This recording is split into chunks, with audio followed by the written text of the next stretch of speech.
Мұхағали Мақатаев, 3 бақытым. Ең бірінші бақытым халқым менің, соған берем ойымның алтын кенін. Ол бар болса мен бармын, қор болмаймын, қымбатырақ алтыннан нақым менің. Ал екінші бақытым тілім менің, таш жүректі тілмен тілім дедің.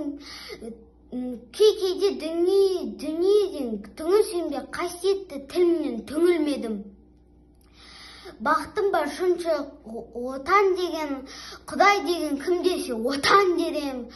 От сөнген жалғанда жан бар мысың, ойланбай-ақ келдағы отал менен.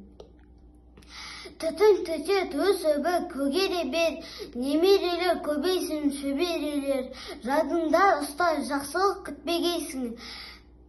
От емес оқ, сұрасаң менен егер, 3 бірдей бақытым бар алақанда. Мені мұндай бақытты жаратарма, 3 күн нұрын төгеді аспанымнан, Атырау, Алтай, Алатауға.